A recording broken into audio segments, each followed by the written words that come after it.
So, despite what most people actually think, I'm actually a huge lantern scaler. That's actually why I got into a lot of this. And I feel like the more I journey into higher realms and characters and stuff like that in the DC map, the more I'm getting away from my roots. So today, I'm just gonna be slapping y'all with the biggest banger I could possibly think of. Now, this isn't a power scaling meme, so if you showed up for power scaling, I do apologize. This is just a personal favorite list of my top 10 favorite lanterns in no specific order. So, what's up guys, I'm LumosTheromax, and today we're actually discussing the top 10 most favorite lanterns based on my personal choices. And I hope you guys are ready for an absolute banger. Be sure to like and subscribe, considering the majority of you goons haven't even done that yet. I think it's over 86% of my fan base watches my content, but isn't actually subscribed. So it's like, come on y'all, show up. Like I said, like and subscribe. Be sure to hit the notification bell and become a Theromax Corps member today. It's something that's super easy. It's on my channel. It's pretty simple, pretty straightforward. Join the Corps and you get all sorts of super awesome benefits. So with no further ado, let's get into it, lanterns. Who is LumosTheromax's favorite lanterns of all time? So keep in mind, this is in no specific order. I'm just using numbers to demonstrate where we're at in this video, okay? So number one, if we're gonna slap you with number one, okay, we might as well hit you with one of the big boys straight out the gate. Yo, Sinestro, the founder of the Sinestro Corps, hence the name.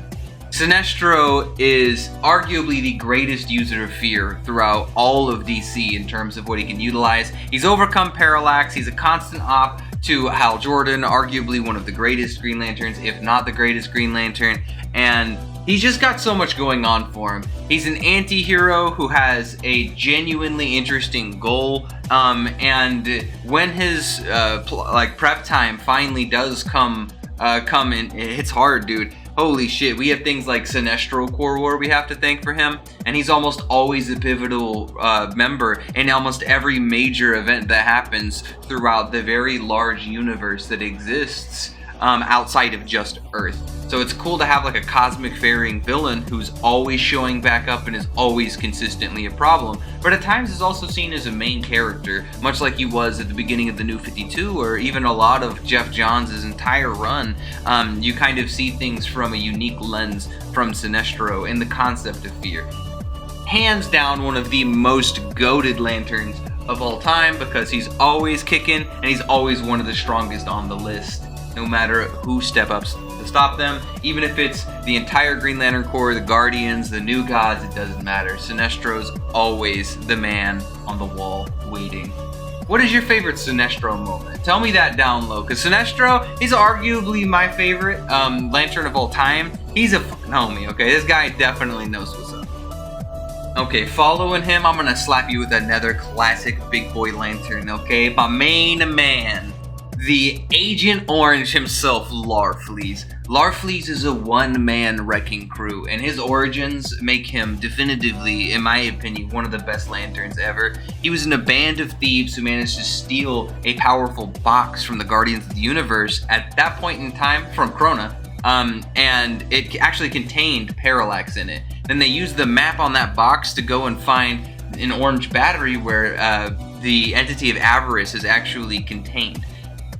This is like wild stuff, because then he grabs that battery, kills all of his brothers, and then negotiates with all of the Guardians of the Universe, like, you're just gonna give me this because like none of you guys can stop me. And they negotiated with this guy. And that's one of the funny things about him, is he's, I'll admit, not one of the brightest characters in the universe, and that is on full display at times in the Larfleeze solo run, but the shit he does, the negotiations he does force extremely powerful factions and groups to negotiate on is super funny. Like in Blackest Night, he's like, yeah, I don't care if the like entire universe is destroyed as a result of the Black Lanterns coming back. Y'all gonna give me a Guardian or I'm just not fighting, and without me, y'all won't make it. Like, Larfleeze is just 10 out of 10. He's a fun mix of, he's a serious cosmic supervillain who will just murder you and take your soul and form you into a construct, and you'll serve him as a slave for all of eternity. And then, like, he's a goofball because he is so ridiculous in that department. He's such a fun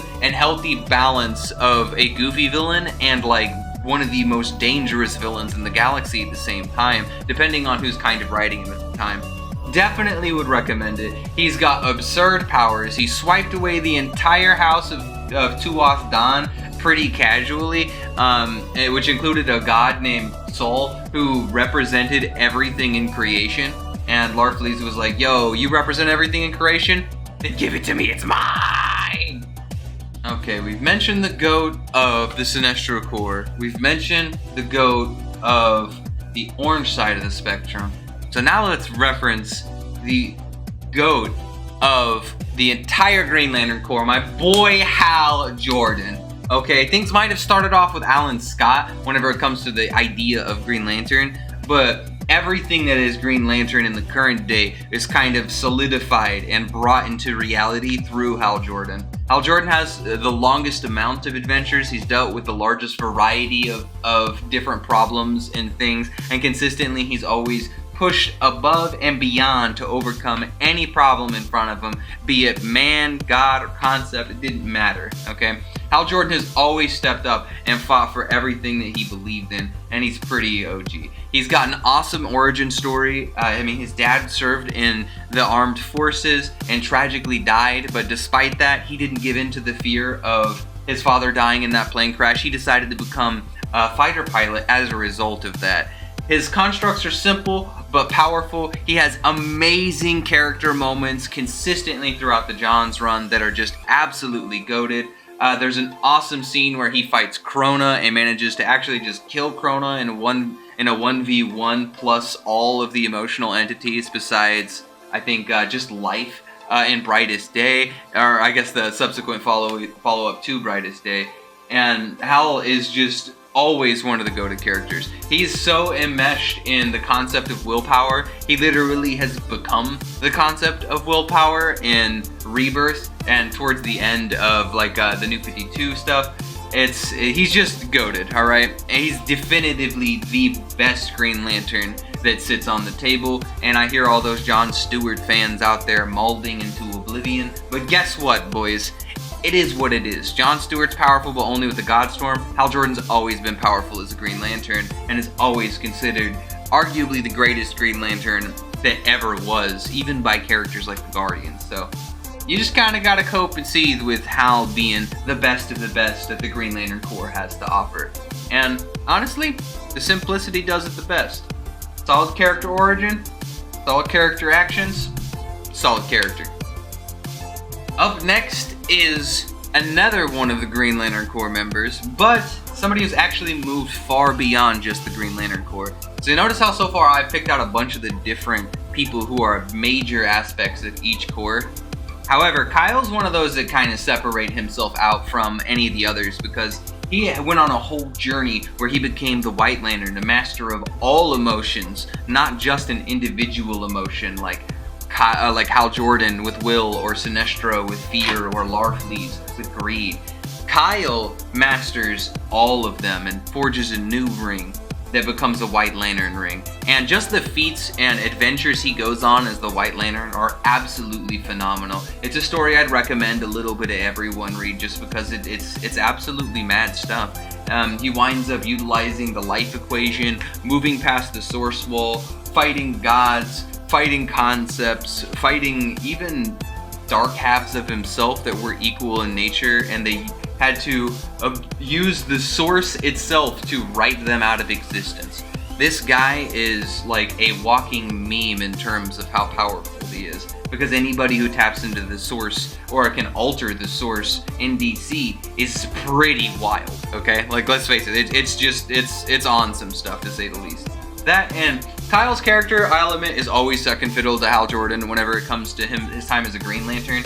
I could potentially reference a lot of the stuff from like the 90s run with Kyle. There was some really awesome moments like him becoming Ion and stuff like that, but really I feel like the highlight of his character is solidified inside the new Guardians run and any tie-in series that run through that area, because he's just a fun guy to be around in general. His constructs are super creative and interesting, Especially in that 90s run I referenced earlier, he never made the same construct twice, which was really cool. And the newer stuff like Rebirth, he's creating every version of like the artwork for himself that you can think of and throwing them at people as constructs. It's just interesting to watch him fight characters, because unlike Hal Jordan, unless it's a major event, Hal Jordan doesn't traditionally create really complex stuff. It's very simple, like a boxing glove or a rocket or something. He's like over here creating full-on mech constructs straight out of Gurren Lagann. Like it's absolutely wild stuff, to say the least. Kyle is OP, and he's got a great character development. So we've been doing a lot of talking about the positive side of emotions, but there is a flip side to those.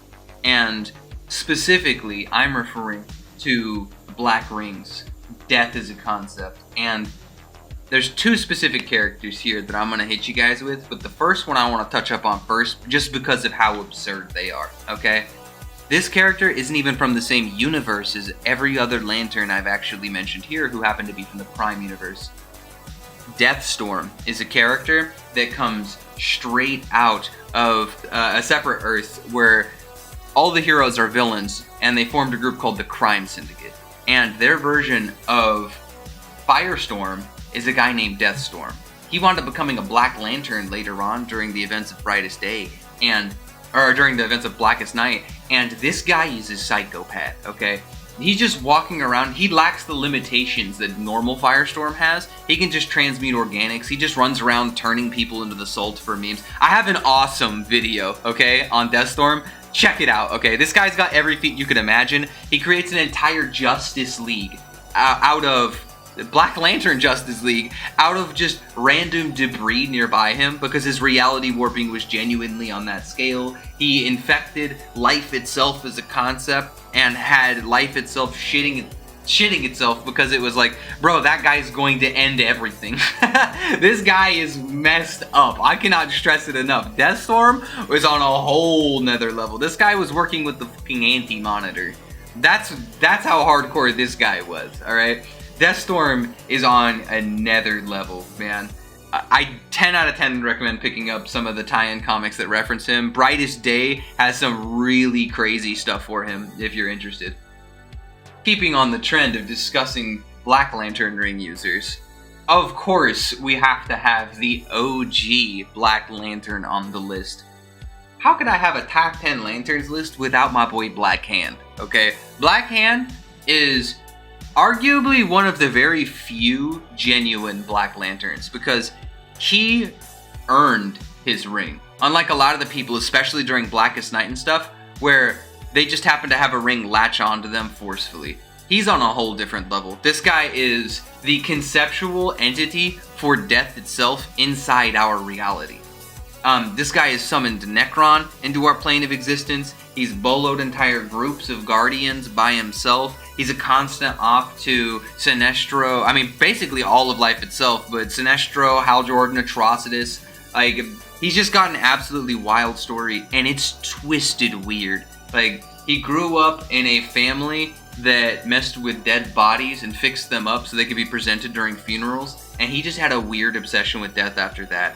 But once he becomes a Black Lantern and really gives into that, this guy is just an absolute nightmare, throwing death hacks on people. He caused the entire Blackest Night event, which almost collapsed the DC creation as we know it. Like, the Blackhand just is on some shit, dude. And my favorite feat involving him, I think, was either one-shotting the Spectre with just random Black Lantern rings, which was super funny to me, or even walking up to the source wall, calling it a grave, and then resurrecting all of the souls on the source wall.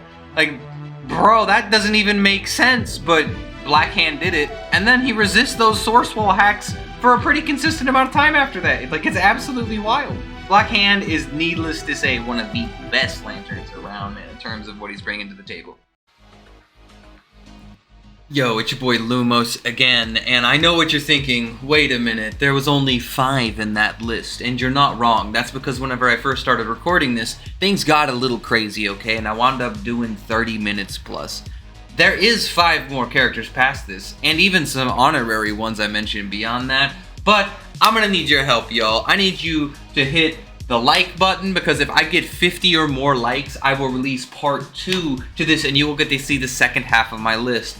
Also, even if I don't manage to hit that list, if I get some sponsors for the next video, I will gladly make it happen. So be sure to like and subscribe, hit that notification bell down low, and I hope y'all enjoyed getting Halo 2 cliffhangered all over again, because unless I'm seeing some love for this content, unfortunately, it won't return. So join the Theromax Corps, become a member on my channel, get access to all sorts of interesting perks and fun jazz, including helping me decide content, badges, emojis, all sorts of like cool stuff for the channel. And honestly, it's just a fun time. Thanks for hanging out. This is one of the more lax videos I've made that I just absolutely had a blast throwing together. I'm sorry the editing is a little bit lackluster, but it's just something fun I just did in the short amount of time that I had.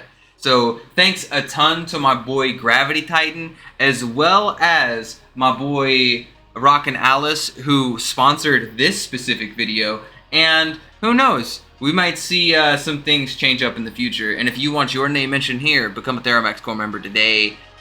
That being said, I look forward to seeing hopefully another one of these videos in the near future. Later, Lanterns.